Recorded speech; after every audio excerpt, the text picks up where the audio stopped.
जो आज वुज़रा की तरफ से आपके ऊपर इल्ज़ामात लगे, ख्वाजा आसिफ साहब ने कहा भाई यही दहशतगर्दों के सहूलतकार हैं और इस तरह की घिनौनी मुहिम जो कि शुहदा की हवाले से चलाई जा रही है, इसका जिम्मेदार भी तहरीक इंसाफ को ठहराया गया है। ज़ाहिर कुछ अकाउंट से ट्वीट्स हुए हैं, ये वो अकाउंट्स हैं जिनसे अमूमन तहरीक इंसाफ के हक में ट्वीट्स आती हैं और अब शुहदा के खिलाफ ट्वीट्स आई हैं, तो ये मामला तहरीक इंसाफ की तरफ जाता हुआ उनकी तरफ से नजर आ रहा है।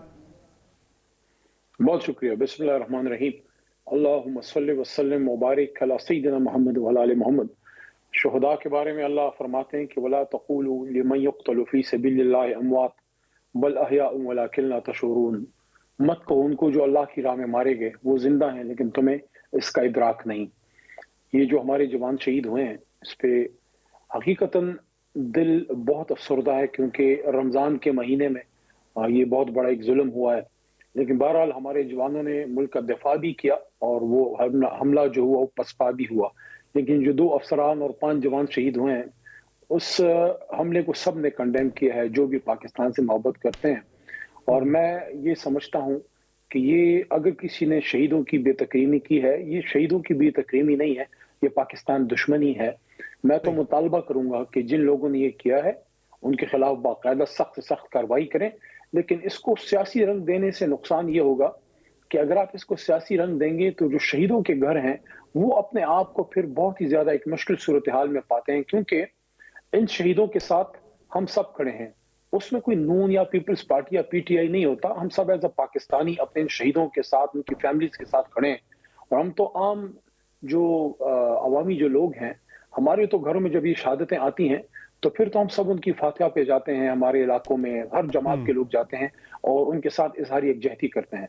लेकिन जो तर्ज अमल आज वफाकी वज़रा ने अपनाया वो बड़ा ही बचकाना था और मैं समझता हूँ कि उनको इस तर्ज अमल से एराज करना चाहिए, बल्कि उनको इस अज़म का अदा करना चाहिए कि जिन्होंने भी ये किया है, जिस भी जमात से उनका ताल्लुक है, जमात से उनका ताल्लुक नहीं है, उनकी जहन जो है वो पाकिस्तान से मुखालफत से भरे हुए हैं। हम तो मुतालबा करते हैं कि जिन लोगों ने गलत काम किया है उनको कैफर किरदार तक पहुंचाएं, लेकिन सिर्फ बयानबाजी ना करें, अब इस पे अमली इक़दाम भी उठाएं। उसको तहरीक इंसाफ से जोड़ना या किसी भी जमात से जोड़ना, अगर हमारी तरफ से भी कोई किसी जमात पर मुल्क दुश्मनी की बात करता है, मैं उसको भी मजम्मत करता हूँ। सियासी जमातों को ये कहना कि ये गैर पाकिस्तान दुश्मन जमात है, ऐसा नहीं होता। गलत लोगों की सरकोबी करें जिस भी जमात में है। अच्छा, अब आगे मुझे बताएं कि एक तरफ ये मामला हो गया, दूसरा जो तहरीक इंसाफ की तरफ से टिकट्स जारी किए गए हैं सेनेट के इंतखाबात के लिए, उसमें भी बाहिर एक पैगाम यही आ रहा है कि तहरीक इंसाफ फिलहाल मुज़ामती ट्रैक पे ही जाना चाह रही है। मुफाहमती ट्रैक जो है वो उस पर तहरीक इंसाफ ज़्यादा जो है वो उसको कंफर्टेबल नज़र नहीं आ रही। पीटीआई इस तरह से आपने टिकट्स उन लोगों को दिए जो 9 मई के सानहे के अंदर 9 मई के वाक़यात में 9 मई के केसेस में वो नॉमिनेटेड हैं या मतलूब हैं इदारों को या अदालतों को। समर साहब देखिए, अगर तो किसी शख्स पे कोई चीज साबित है और उसको टिकट हम दें वो फिर गलत है। अगर कोई शख्स सजा याफ्ता हो, लेकिन केसेस तो किस पे इस मुल्क में नहीं बने। आपके सामने आपका भाई बैठा है, मुझ पे भी दहशतगर्दी मुल्क दुश्मनी के बने, वो अदालत से क्लियर हो गया, मेरा केस डिस्चार्ज हो गया। तो जो कुछ लोगों पे इल्जामात हैं वो हमारे वो देरीना कारकुन हैं जो इमरान खान साहब के साथ, तहरीक इंसाफ के साथ हमेशा रहे। जैसे मैं मिसाल दूंगा, मुराद सईद साहब, इसी पार्लियामेंट के फ्लोर पे मुल्क दुश्मनों को ललकारता था मुराद सईद। इसी पार्लियामेंट के फ्लोर पे पाक फौज का दिफा करता था मुराद सईद। इसी पार्लियामेंट के फ्लोर पे मोदी को और हिंदुस्तान को ललकारता था मुराद सईद। आज क्या हो गया, लाइन के इस तरफ खड़ा है तो वो खुदा न खास्ता गद्दार वतन है? नहीं, ये वो आदमी है जो अपनी माँ की जिंदा लाश उठाए घर बैठा पाकिस्तान जिंदाबाद कहता है। जो स्वात ऑपरेशन था उसमें उसकी माँ को, वो बेड रिडन है पिछले 20 साल से बेचारी, लेकिन मुराद पाकिस्तान जिंदाबाद कहता है। अब उस आदमी को तहरीक इंसाफ टिकट ना दे, फैसल जावेद को टिकट ना दे, आजम स्वाति साहब को टिकट ना दे, हमने अपने उन कारकुनों को टिकट दिया है जो पाकिस्तान से मोहब्बत की लाजवाल दास्तानें रकम कर गए हैं। उन पे इल्जामात हैं, अपने आप को अदालतों में प्रूव करेंगे। अगर किसी ने कोई जुर्म किया है सजा उसको मिल जाएगी। मुजाहमत की आपने बात की, मुफाहमत की बात की। देखिए, मुफाहमत होगी पाकिस्तान की खातिर कि पाकिस्तान के मफाद में, लेकिन उसका मतलब ये नहीं है कि हम अपने जो हमारे मैंडेट को चुराया गया है। आज ये जिन 2 वफाकी वज़रा साहबान ने गुफ्तगू फरमाई है, आपने ख्वाजा आसिफ साहब का, आपको नहीं पता कि फॉर्म 45 पे रिहाना डार भी जीते हैं। ये जो ताराउल साहब हैं, ये भी हमारे मेंबर से जो है वो उम्मीदवार से हारे। पहले अपनी सीटें तो बचाएं। आप फॉर्म 47 वाले बैठ के हमें पाकिस्तान से मोहब्बत के दर्ज देते हैं आप उनको मोहब्बत के दर्स ना दें जो मुल्क बनाने वाले लोग हैं। हम पाकिस्तान पे जान निछावर करने वाले लोग हैं। तो अब आपकी आगे स्ट्रेटजी होगी क्या? चूंकि इस मामले में तो काफी ज्यादा कंफ्यूज नजर आ रही है तहरीक इंसाफ के रैंक्स के अंदर कि आया आप मुजामत की तरफ जाना चाह रहे हैं कुलियतन या मुफाहमत की तरफ जाना चाह रहे हैं? एक तरफ से बयान आता है कि आप मुफाहमत करेंगे, एक तरफ से बयान आता है मुजामत करेंगे। तो ये मुफाहमत और मुजामत के दरमियान तहरीक इंसाफ फंस के क्यों रह गई हुई है? नहीं समर साहब, इसको प्लीज समझने की कोशिश कीजिए। ये दो अल्फाज में अपने आप को किसी को कंफ्यूज करने की जरूरत नहीं है। 3-4 हमारी बेसिक नुकात हैं, उसके लिए हमने हर सियासी फोरम इस्तेमाल करना है, अदालत में जाना है, रोड पे भी पुरअमन एहतजाज करना है। वो क्या है? नंबर 1 सबसे इंपॉर्टेंट, इमरान खान साहब और असीरान की बाइज्जत रिहाई। वो सियासी कैदी हैं, जमीर के कैदी हैं, पॉलिटिकल कैदी हैं, उन पे गलत केसेस खत्म किए जाएं, उनको बाहर निकाला जाए।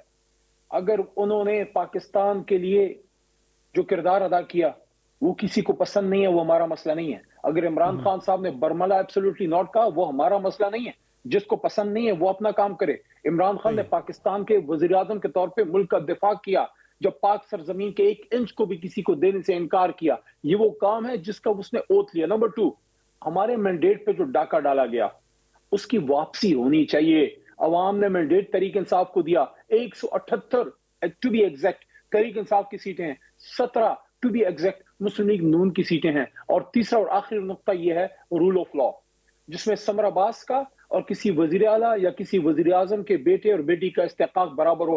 कानून में अच्छा, मैंने कल भी इस पे सवाल उठाया था। अली मोहम्मद खान साहब, आप जब 178 सीटों की बात करते हैं, जब आप 178 सीट्स की बात करते हैं नेशनल असेंबली में, आपका क्लेम है कि 178 सीट्स हमारी बनती थी, तो पटिशनें जो आपकी आई हैं, जो आपकी दरखास्तें आई हैं, एतराज़ात, वो सिर्फ 35 नशिस्तों पर अब तक आ सकी। कौमी असेंबली की मैं बात कर रहा हूँ, तो इसमें इतना बड़ा तजाद क्यों है? फिर बाकी लोग कहाँ गए? आपके जो जीत रहे थे वो हरा दिए गए। कराची पूरे से आप कह रहे हैं आपकी 17-18 सीटें बनती थी, वहां से अभी तक सिर्फ एक वहां से दरखास्त आई है, एक एतराज आया वहां से। बाकी लोग कहाँ गए? फिर वो क्यों नहीं कर रहे एतराज? अगर वो जायज अगर वो जीते हुए थे तो कुछ पिटीशनें तो आपको अभी अगले हफ्ते से सुप्रीम कोर्ट में नजर आएंगी।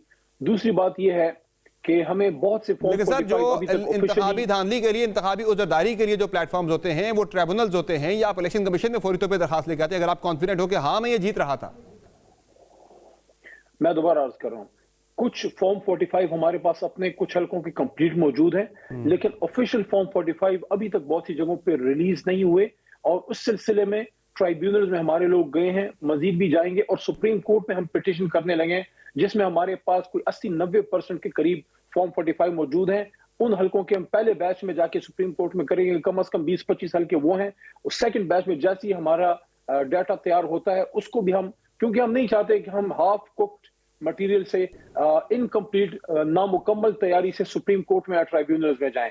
बहरहाल जो फिगर मैंने आपको दी है वो हकीकत है। 78 हमारी सीटें थी, हमसे हमारा मैंडेट छीना गया, चोरी किया गया। वो लोग हमारे ऊपर बिठाए गए हैं जो अपनी सीटें हाफ कुक डाटा के साथ IMF के पास तो पहुंच गए थे, अपनी सीटें हार गए हैं। इसी हाफ कुक डाटा के साथ आप IMF के पास तो पहुंच गए, तो वहां भी इंतजार कर लेते कि आपके पास पूरा डाटा आ जाता। वाकईतन आप जो है वो जीत रहे थे, आपको हराया गया, फिर आप IMF के पास जाते। अपने पाकिस्तान के अंदर जो आपके प्लेटफॉर्म्स हैं जहां पे आपको जाना चाहिए, वो आपने एग्जॉस्ट किए, एक्सरसाइज की, या पहले IMF के पास पहुंच गए? फिर नहीं, हर चीज को उसके टाइम पे देखा जाता है। IMF के साथ इमरान खान साहब ने जो उनको लेटर लिखा, उसमें हरगिज़ ये बात नहीं है कि पाकिस्तान के मफाद के खिलाफ उसमें कोई बात हो या पाकिस्तान की मदद ना करें। वो तो रियासती उमूर हैं, वो तो पूरे होने हैं। उसमें तो सिर्फ उस वादे की याद दहानी थी जो बतौर वज़ीर आज़म उनसे लिया गया था कि पाकिस्तान में आज़ाद शफाफ इलेक्शन आपने कराने हैं। वज़ीर आज़म इमरान खान ने यकीन दहानी कराई थी, उनको सिर्फ उस बात की याद दहानी कराई गई कि हमसे तो आपने यकीन दहानी ली थी, क्या आपने इंश्योर किया कि जब अब इलेक्शन हुआ है तो आज़ाद शफाफ है। बहरहाल पाकिस्तान के मफाद पे कभी भी कोई कॉम्प्रोमाइज नहीं होगा। ये बताएं मुझे कि अभी आप जा रहे हैं, कल गालिबन आपकी तरफ से सुप्रीम कोर्ट ऑफ पाकिस्तान में पिटीशन आ रही है PTI की तरफ से, उसमें आप मखसूस नशिस्तों के मामले पे भी वहाँ जा रहे हैं। जब आपके रहनुमा पब्लिकली इस बात का एतराफ़ कर रहे हैं कि हाँ सुन्नी इत्तेहाद कौंसिल के साथ हमें नहीं जाना चाहिए था, हमें नुकसान का मखसूस नशिस्तों पर, ये बयानात अगर तब आते जब सुप्रीम कोर्ट से आपके खिलाफ फैसला आ चुका होता। अभी तो आप वहाँ पर क्या केस जाके लड़ेंगे? जब आप सुप्रीम कोर्ट में जाएंगे तो वहां तो ये बात आपके मुखालिफिन करेंगे, भाई ये लोग तो पब्लिकली खुद मान रहे हैं कि हाँ हमसे गलत फैसला हो गया, सुन्नी इत्तेहाद कौंसिल के साथ इत्तेहाद का, हमारी मखसूस नशिस्तें ज़ाया हो गई हैं। क्या मुकदमा लड़ेंगे आपके बंदे जब पहले शिकस्त मान चुके हैं? देखिए, अगर उन्होंने हमें सीटें नहीं देनी तो क्या, चाहे सुन्नी इत्तेहाद कौंसिल हो, चाहे जमात इस्लामी होती, या शेरपाव साहब की जमात होती, या शेरानी साहब की जो भी जमात होती, उसमें उन्होंने ये करना था।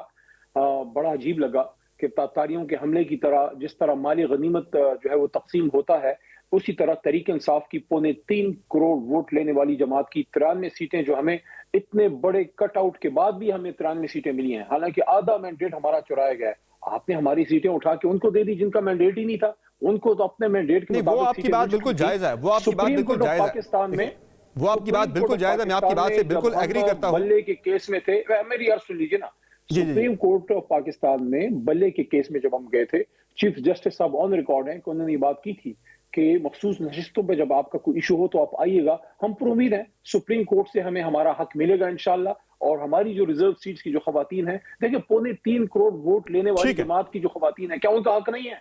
क्या उनका हक नहीं है?